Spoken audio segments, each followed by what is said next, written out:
बारी एडिलेड की है। अब एडिलेड में जो समीकरण बन रहा है उस पर भी थोड़ा बात करना जरूरी है, क्योंकि भारतीय टीम को दोनों मैचेस जीतने पड़ेंगे अगर क्लियर कट उनको सेमीफाइनल में पहुंचना है। लेकिन खुदा ना खास्ता बारिश हो जाती है एक मैच में, कोई अपसेट होता है, देन भारतीय टीम के लिए दिक्कतें बढ़ सकती हैं, क्योंकि नेट रन रेट में भी हम थोड़ा पीछे हैं, और ऐसे में आपको दोनों मैचेस जीतना बेहद जरूरी है। क्या कुछ समीकरण सभा भाई आप समझ पा रहे हैं? बांग्लादेश 2 मैचेस जीतकर वो भी कंटेंशन में बना हुआ है, और बांग्लादेश से ही आपको अगला मैच खेलना है एडिलेड में, जहाँ की साइड बाउंड्रीज बहुत छोटी है, और आपने बताया कि यहाँ पर साइड बाउंड्रीज को टारगेट ज्यादातर टीमें करती हैं। कैसे समीकरण पहले समझाएं, सेमीफाइनल का क्या कुछ समीकरण आपको लग रहा है क्या बन रहा है? देखिए, बड़ा ही सरल है। और अगर हम भारत के दृष्टिकोण से देखें तो भारत को दिक्कत कब आएगी? भारत को दिक्कत तब आने वाली है अगर इन 2 मैचेस में, और मैं ये सबसे जो बुरा जो सिनेरियो है उसको मैं पहले रख रहा हूँ दर्शकों के सामने, कि इन दोनों में से अगर भारत एक मैच हार जाता है और एक मैच बारिश की वजह से रद्द हो जाता है, तो भारत के अंक होंगे सिर्फ 5। जी। और दूसरी टीम, अब दक्षिण अफ्रीका को देख लीजिए, वो ऊपर है इस समय। बांग्लादेश 2 मैचेस जीत चुके हैं, फिर अगर वो एक भी मैच और जीत जाएंगे तो वो आसानी से क्वालिफाई कर जाएंगे। तो भारत अगर इन 2 मैचेस में 5 अंक पर ही सीमित रहा, तब भारत के लिए सेमीफाइनल में क्वालिफाई करना बड़ा कठिन हो जाएगा। अगर भारत देखिए दोनों मैचेस अगर जीत जाता है, जो हम लोग उम्मीद कर रहे हैं भारत को करना चाहिए, तो फिर भारत की एंट्री पक्की है। मुझे लगता है तो Bharat top of the group भी जा सकता है। दक्षिण अफ्रीका के लिए भी अभी तक रास्ता उतना साफ नहीं है, क्योंकि उनका जो 2 मुकाबला है वो पाकिस्तान और बांग्लादेश के विरुद्ध है, और पाकिस्तान के साथ एक बहुत ही जुझारू मुकाबला होने वाला है, और बांग्लादेश की टीम अभी वो अपसेट कर सकती है। तो आने वाले ये जो मैचेस हैं वो नजर आएंगे, पर दूसरों की तरफ देखने की जरूरत नहीं है। भारत के लिए जरूरी यही है कि आप अपने गेम पर ध्यान दें। आने वाला जो मैच है बांग्लादेश के विरुद्ध, बहुत बड़ा मैच है वो, उस पर भारत को फोकस करना चाहिए। अगर वो भारत मैच जीत जाता है और अच्छे अंतर के साथ जीत जाता है, तो फिर अंतिम मैच अगर वो रद्द भी हो जाता है, तब भी मुझे लगता है कि नेट रन रेट के हिसाब से भारत क्वालिफाई कर सकता है। और भारत के लिए बहुत जरूरी है कि भारत की तैयारी अच्छी होनी चाहिए। मुझे ये लगा राजीव पिछले मैच में कि देखिए, ऑस्ट्रेलिया और दूसरे देशों में अंतर क्या है। ऑस्ट्रेलिया के ग्राउंड्स में और दूसरे देशों के ग्राउंड में सबसे बड़ा अंतर यह है कि हर एक वेन्यू में ग्राउंड डायमेंशन अलग अलग रहते हैं। उदाहरण के तौर पर भारत में क्या है, भारत में जितने भी इंटरनेशनल ग्राउंड्स हैं वो ज्यादातर ओवल ग्राउंड्स हैं। मतलब ये आपको पता है कि चाहे वो सौराष्ट्र में मैच हो रहा है, वानखेड़े में हो रहा है, कैलकाटा में हो रहा है, ग्राउंड डायमेंशन वैसे ही हैं। तो ग्राउंड डायमेंशन के मुताबिक आपको अपने गेम प्लान में, चाहे वो बल्लेबाजी में हो या फिर गेंदबाजी में हो, उसमें परिवर्तन करने की आवश्यकता नहीं होती है। पर ऑस्ट्रेलिया में आपको करना होगा, क्योंकि हर एक ग्राउंड अलग अलग चुनौतियां लेकर आता है, ना ही केवल विकेट को लेकर और उसके साथ साथ ग्राउंड डायमेंशन को लेकर। और पिछले मैच में जो मुझे लगा कि ऑप्टस स्टेडियम में जो मैच हुआ, ये नया स्टेडियम है एक तो, और इसकी जो स्क्वायर बाउंड्रीज है ये मैसिव है राजीव, ये एमसीजी से भी बड़े हैं। सामने वाला छोटा जरूर है जिस तरह से एमसीजी का है। तो यहाँ पर आपको पहले ही मालूम होना चाहिए था कि 4 सीम बॉलर्स के साथ दक्षिण अफ्रीका मैदान में उतरी है, तो वो टारगेट रहेगा hard length into the body.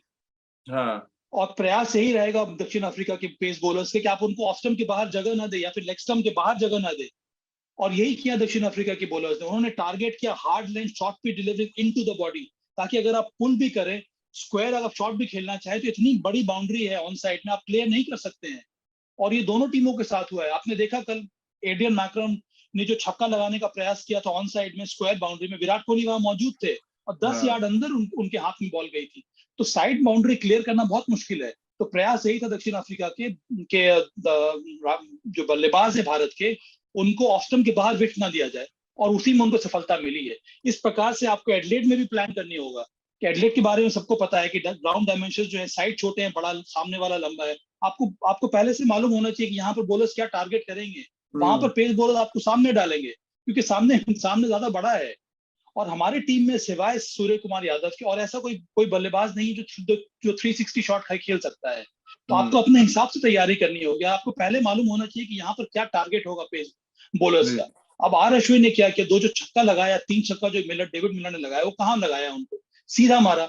एडियन Markram ने छक्का कहाँ मारा, सीधा मारा जी। तो फिर मैं यही कह रहा हूँ, यहाँ पे ऑस्ट्रेलिया में सबसे बड़ी चुनौती यही है कि आपको ग्राउंड डायमेंशन के हिसाब से अपने गेम प्लान में, वो स्ट्रैटेजी में, वो टैक्टिक्स में चेंज लाना बहुत जरूरी है। लेकिन राजकुमार सर, ये चेंज आएगा कैसे? जब ऑप्शनल प्रैक्टिस सेशन का दौर चलता रहेगा, जब आप मैदान पे ही नहीं जाएंगे, तो आप समझेंगे कैसे कि हवा कैसी है, चलिए आपने कई बार मैचेस जरूर खेले हैं डिलेड में, बट आपको उस पर्टिकुलर दिन पे जाके ब्रीज समझना, वहां की पिच को समझना भी जरूरी है। ये ऑप्शनल प्रैक्टिस सेशन आपको नहीं लगता खत्म हो जाना चाहिए? आपको एक दिन भी मिल रहा है तो आप जाएं कम से कम ग्राउंड पे, आप उसकी फील तो कम से कम आप लें ग्राउंड की। राजीव, अक्सर मैंने देखा है कि टीम को जिस दिन ट्रेवल करके टीम पहुंचती है, उस दिन ऑप्शनल प्रैक्टिस होती है। मैच से पहले वाले दिन तो कंपलसरी प्रैक्टिस होती है और सभी प्लेयर्स जाना भी चाहते हैं, क्योंकि सब लोग आइडिया लेना चाहते हैं विकेट का, ग्राउंड का, और थोड़ा सा एक्लेमेटाइज होना चाहते हैं उन सिचुएशन से। तो ये जो ट्रेवलिंग डे है, क्योंकि ऑस्ट्रेलिया में ट्रेवल भी लंबे हैं, तो ट्रेवलिंग डे पर ऑप्शनल प्रैक्टिस दी जाती है, जहाँ पर कि जो लोग या तो फॉर्म में नहीं है या जो लोग बाहर बैठे हुए हैं, वो जाके थोड़ा सा टच में रहें, रेडी रहें मैच खेलने के लिए। लेकिन मैच से पहले वाले दिन तो सभी लोग जाते हैं और सब लोग जाना भी चाहते हैं कि वहां पर जाके हम देखें।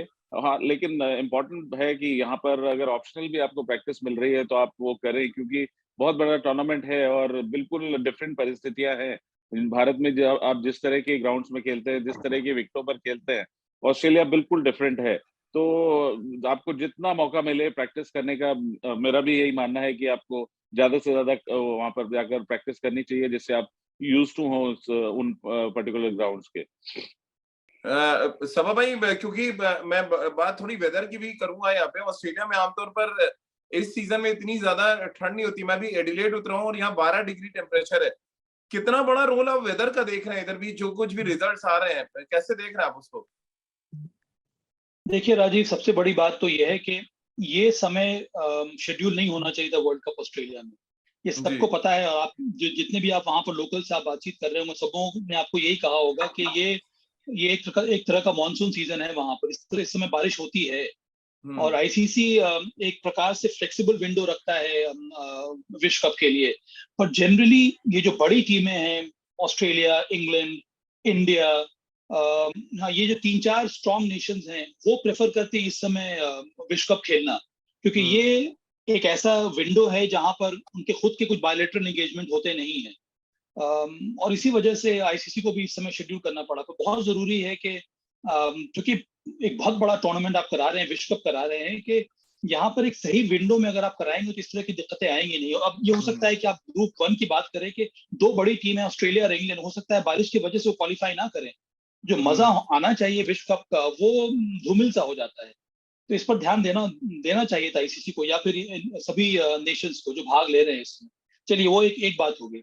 अब आपने वो बात उठाई है यहाँ पर वेदर की। वेदर कंडीशंस बहुत ज्यादा इंपॉर्टेंट होते हैं। अब कल के मैच में अगर हम देखें तो ठंड कितनी ज्यादा हो गई थी मैदान पे। और बहुत ठंड थी। और उसके काफी ठंड थी, और बड़ा मैदान है, पर्थ एक खुली हुई जगह है, वहां पर ब्रीज का भी असर पड़ता है। तो हम लोग बात कर रहे हैं यहाँ पर ग्राउंड डायमेंशन के बारे में। विंड फैक्टर का बहुत असर पड़ता है। अगर आप स्पिनर्स को मारना चाह रहे हैं तो सीधे भी, तो क्या विंड फैक्टर आपके हक में है या फिर आपके अगेंस्ट में है? क्या आप उतना क्लियर कर सकते हैं कि नहीं? तो फिर आपको दूसरे विकल्प ढूंढने पड़ेंगे शॉट्स लगाने के लिए। तो इन सब बातों का ध्यान करना होता है। पर अगर बारिश का मौसम है, ये बारिश वहां हो रही है, तो उस हिसाब से आपको ज्यादा फ्लेक्सिबल होना पड़ेगा अपने स्ट्रैटेजी में। और ये सिर्फ भारत के लिए नहीं है, हर एक टीम के लिए है। और हर एक टीम की कोशिश यही होगी कि उस प्रकार से आप तैयारी करें। राजकुमार सर, आपको सेमीफाइनल में पहुंचने का कितना संकट लग रहा है, ये बताएं जरा। या आपको लग रहा है कि चीजें अभी भी आसान है, या आपको लग रहा है थोड़ी सी मुश्किल हुई है हार के बाद? नहीं राजीव, मुश्किल नहीं लग रहा मुझे। हम एक मैच हार गए हैं, मैं उसको वन ऑफ डे लेकर चल रहा हूँ। और साउथ अफ्रीका एक बहुत स्ट्रांग टीम थी भी, ऐसा नहीं था। हम पहले भी मैच से पहले भी बात कर रहे थे कि ये मैच की कोई भी जीत सकता है, क्योंकि दोनों बराबर की टीमें थी। तो मुझे बहुत ज्यादा चिंता नहीं है, और आई एम वेरी कॉन्फिडेंट कि भारत दोनों अपने अगले मैच जीतकर इस पूल को टॉप करेगा, क्योंकि अच्छी क्रिकेट खेलते हुए भारत आ रहा है यहाँ पर। और एक मैच हार जाने से हम अपनी टीम को वो नहीं कर सकते कि हमारे में बहुत कमियां हैं। और बहुत कॉन्फिडेंट टीम है हमारी, अच्छा वो मनोबल के साथ हम खेल रहे हैं, मोमेंटम हमारे साथ है। एक मैच जरूर हमारा खराब हुआ है, लेकिन मैं बिल्कुल कॉन्फिडेंट हूँ कि हम बांग्लादेश और जिम्बाब्वे को इजीली वन साइडेड हराएंगे और इस पूल को टॉप करेंगे। बिल्कुल। तो ये इस समय हमारे दोनों क्रिकेट एक्सपर्ट्स को आप सुन रहे हैं, और इनका अभी भी मानना है, और एक तरह से कहा जाए कॉन्फिडेंट है सभा भाई भी और राजकुमार सर भी, कि हम क्वालिफाई करेंगे। और ना सिर्फ क्वालिफाई करेंगे, कोई बड़ी बात नहीं कि हम पूल में टॉप भी कर जाएं। लेकिन अगर हम सभा भाई दूसरे पूल की बात करें, कौन सी 2 टीमें आप अभी तक देख पा रहे हैं कि वो क्वालिफाई कर सकती हैं, और किससे आपको लग रहा है भारत के चांसेस ज्यादा है जीतने के अगर वो टीम आती है? ये कहना बड़ा मुश्किल है, पर न्यूजीलैंड ने सरप्राइज कर दिया है। जिस तरह से उन्होंने पहले ही मैच में ऑस्ट्रेलिया को धाराशायी कर दिया, वो जी। जो इंटेंट के साथ उन्होंने बल्लेबाजी की, वो दर्शा रहा था कि उनकी टीम काफी तगड़ी है और उस टीम में गहराई है। जिस प्रकार से उन्होंने पिछले मैच में श्रीलंका को हराया, एक समय तो ऐसा लग रहा था कि वो भी 100 सवा 100 पे ऑल आउट हो जाएंगे, पर एकमात्र खिलाड़ी ग्लेन फिलिप्स ने एक अगेंस्ट ऑल ऑड्स शतक लगाया। इसका मतलब ये है कि बहुत ही वेल राउंडेड टीम है। हालांकि उनके भी जो मेन प्लेयर है केन विलियमसन, उन्होंने कोई बड़ा स्कोर खड़ा किया नहीं है, तो बहुत ज्यादा ऐसे प्लेयर्स हैं न्यूजीलैंड के जो कि फाइटर्स हैं, जो कई सारे जो T20 लीग होती है अंतर्राष्ट्रीय स्तर पर, उनमें भाग लेते हैं। उनको अनुभव बहुत ज्यादा है, कठिन परिस्थिति में वो खेलते आए हैं, और इन्हीं कारणों से वो एक स्ट्रॉन्ग टीम इमर्ज कर रही है। तो न्यूजीलैंड अगर क्वालिफाई करेगा और अगर न्यूजीलैंड का मुकाबला भारत से होता है, अगर न्यूजीलैंड अपने ग्रुप में टॉप करता है और भारत नंबर 2 पे रहता है, तब मुझे लगता है कि बहुत ही टाइट कॉन्टेस्ट होने वाला है, कि जो कंडीशंस है वहां पर वो मदद करेंगे न्यूजीलैंड के बॉलर्स को भी। और टीम साउदी, ट्रेंट बोल्ट, इन दोनों का हो सकता है कि ये लास्ट वर्ल्ड कप हो, और जिस तरह का फॉर्म दिखाया है इन दोनों ने, वो एक डेंजरस प्रोपोजिशन जरूर साबित हो सकते हैं भारत के लिए। राजकुमार सर, इंग्लैंड और ऑस्ट्रेलिया, क्योंकि अभी ऑस्ट्रेलिया का मैच चल रहा है आयरलैंड से और मैच जीतने वाले हैं, बहुत बड़े अंतर से वो मैच जीत रहे हैं। ऑस्ट्रेलिया और इंग्लैंड में से कौन सी टीम आप क्वालिफाई करते देख रहे हैं, और इनसे अगर हमारा मुकाबला होता है तो फिर आप बेहतर किससे ज्यादा खेलते हुए देखना चाहते हैं? न्यूजीलैंड के साथ 2019 में हमारे सेमीफाइनल, और 2022 अब आ चुका है, और 2021 में भी हम हार गए थे वर्ल्ड कप का मैच। राजीव, अभी मैं इतनी दूर की नहीं सोचना चाहता हूँ। मैं तो ये चाहता हूँ कि हम टेबल टॉप करें और जो भी सामने आएगा, अब मोमेंटम हमारे साथ होगा और भारत को ये वर्ल्ड कप जीतना ही है। तो देखिए, तीनों ही टीमें बहुत शानदार हैं, और आप बात कर लें ऑस्ट्रेलिया की, इंग्लैंड की या न्यूजीलैंड की, तो आपको प्रिपेयर्ड रहना होगा कि अगर आपको फाइनल खेलना है तो आपको उस टीम को हराना ही है, और आप किसी भी तीनों में से किसी भी टीम को, राजीव, हल्के में नहीं ले सकते, स्पेशली इस फॉर्मेट में, क्योंकि बहुत ही बैलेंस टीमें हैं तीनों। ऑस्ट्रेलिया का एडवांटेज है, वो अपने होम ग्राउंड्स पर खेल रहे हैं, उन्हें अपने विकेट्स का, ग्राउंड के डायमेंशंस का बहुत अच्छा आइडिया है। इंग्लैंड एक फेवरेट की तरह इस टूर्नामेंट में आई थी, और न्यूजीलैंड ने सबको सरप्राइज किया है कि वो कैपेबल हैं किसी को भी सरप्राइज करने के। तो अभी इम्पोर्टेंट है भारत के लिए कि पहले हम बांग्लादेश और जिम्बाब्वे को हराएं, और उसके बाद फिर सेमीफाइनल की तरफ बढ़ें। तब तक भारतीय टीम को और अच्छा मोमेंटम मिल चुका होगा, जो प्लेयर्स अभी तक जिनके रन नहीं बने वो भी रन बना चुके होंगे, और कॉन्फिडेंस के साथ भारत सेमीफाइनल में उतरेगा, और फिर जो भी सामने आएगा हम उसको हराएंगे। चलिए, आखिरी सवाल सवा भाई आपसे, और राजकुमार सर आपसे भी एक-एक सवाल ले लेते हैं। क्योंकि जो हमने जब डोमिनेट किया पिछले 6-8 सालों में T20 फॉर्मेट में, हम 6 बॉलिंग ऑप्शन के साथ गए थे। पर्थ में हमारे, या जो भी T20 मैचेस हमारे, वहाँ पे हमने जब 5 गेंदबाज खाली खिलाए, हम मैच बुरी तरह हारे। हमने एशिया कप में भी ये देखा था। कैसे आप देख रहे हैं, वापस हमें 6 बॉलिंग ऑप्शन के साथ देखना पड़ेगा, भले ही बांग्लादेश जिम्बाब्वे क्यों ना हो? कोई भी टीम हो राजीव, भारत का संतुलन सबसे अच्छा रहता है जब भारत 6 बॉलर्स के साथ मैदान में उतरता है। जी। और विशेष करके जब हार्दिक पांड्या आपके पास हैं, उनको आप 6 बॉलर के रूप में खिला सकते हैं। और जब जब भारत ये कॉम्बिनेशन के साथ मैदान में उतरा है, भारत के पास कई सारे विकल्प रहते हैं। रोहित शर्मा के पास कई सारे विकल्प होते हैं, और ये सारे जो बॉलर्स हैं वो कंट्रीब्यूट कर सकते हैं बल्ले के साथ भी। अगर आप अक्षर पटेल और आर अश्विन नंबर 7, नंबर 8 पर खेल रहा है, इसका मतलब है कि आपकी बल्लेबाजी में गहराई है। आपको किसी भी बात का डर नहीं होना चाहिए। आपका टॉप ऑर्डर स्ट्रांग है, आपका मिडिल ऑर्डर इतना स्टेबल है, तो आपको इसी कॉम्बिनेशन के साथ मैदान में उतरना चाहिए, चाहे कंडीशंस जो भी हो, चाहे विपक्ष को कोई भी हो। आप देखिए, कॉम्बिनेशन में परिवर्तन करने की जरूरत नहीं है। आप रिसोर्सेज में परिवर्तन कर सकते हैं। जहां पर लगता है कि ज्यादा पेस बॉलर को मत मिल रही, वहां पर आप एक और एक्स्ट्रा सीमर खिला दीजिए। कौन मना कर रहा है आपको खिलाने के लिए? पर ये जो कॉम्बिनेशन है, इससे छिड़कानी नहीं करनी चाहिए, मेरा मानना है राजीव। सहमत है राजकुमार सर, जो कुछ सभा भाई कह रहे हैं? बिल्कुल, मैं सहमत हूँ। मैं तो पिछले मैच में भी, राजीव, कहा था, मैच से पहले कहा था मैंने कि ये चेंज क्यों किया जा रहा है। जब भारत एक सेटल टीम है, एक अच्छा कॉम्बिनेशन के साथ खेली है, दोनों मैचेस जीते हैं भारत ने, तो विनिंग कॉम्बिनेशन को छेड़छाड़ करने की जरूरत ही नहीं थी। और आई डोंट नो क्या दिमाग में रहा टीम मैनेजमेंट के या कप्तान के, कि उन्होंने इतना बड़ा फैसला लिया इस मैच से पहले। क्योंकि अक्षर, मेरा मानना है कि एक अच्छे ऑलराउंडर है, और वो अगर खेलते हैं तो पूरा आपके पास एक बॉलर है।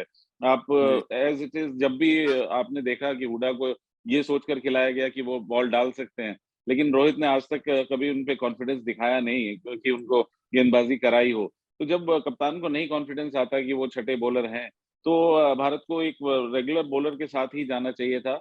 और जी मैं बिल्कुल सहमत हूँ, अगर वहां पर कंडीशंस फास्ट बॉलर्स के लिए बेहतर थी, तो आप एक फास्ट बॉलर ऐड कर सकते थे। वहां जरूरत नहीं थी कि आप एक हाँ। बल्लेबाज को ऐड करें। चलिए बहुत बहुत शुक्रिया राजकुमार सर आपका, सभा भाई आपका भी बहुत बहुत शुक्रिया हमारे साथ जुड़ने के लिए, हमसे बातचीत करने के लिए। तो हमारे दोनों क्रिकेट एक्सपर्ट्स कॉन्फिडेंट हैं कि हम सेमीफाइनल का सफर बहुत आराम से तय करेंगे। बस शर्त इस बात को लेके है कि बारिश मैच में खलल न डाले, पूरे 20 ओवर का मैच हो, भारतीय टीम न सिर्फ नेट रन रेट अपना सुधारेगी बल्कि दोनों मैचेस जीत कर सेमीफाइनल में अपनी धमक का एहसास कराएगी। तो एडिलेड से हमारी इस खास पेशकश में फिलहाल इतना ही।